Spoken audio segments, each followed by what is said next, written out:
في الماتشات الوديه والحمد لله قدموا مردود كويس. وقدروا ان هم يقنعوا الناس في الاسماعيليه ويقنعونا كجهاز فني.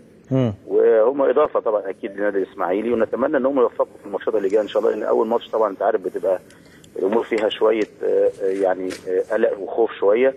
لكن هم مع الماتشات ومع كتر الماتشات ان شاء الله هيبقوا افضل باذن الله الفتره اللي جايه ان شاء الله. كابتن كان معايا خبر عاجل ان الاسماعيلي بيحتج على ابراهيم نور الدين على الحكم. والله يا زول ما حصل الكلام ده خالص، احنا ولا احتاجينا ولا حاجه. انا شخصيا كجهاز فني ولا اتكلمنا في الموضوع ده خالص.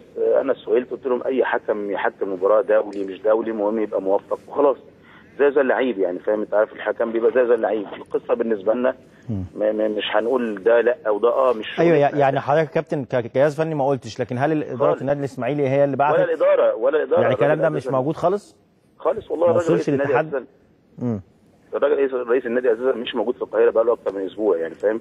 وما اعتقدش ان هو صرح بهذا الكلام، ولا انا صرحت ولا اي حد من فرد الجهاز ولا اي حاجه خالص. الموضوع ده يعني ما اعرفش مين.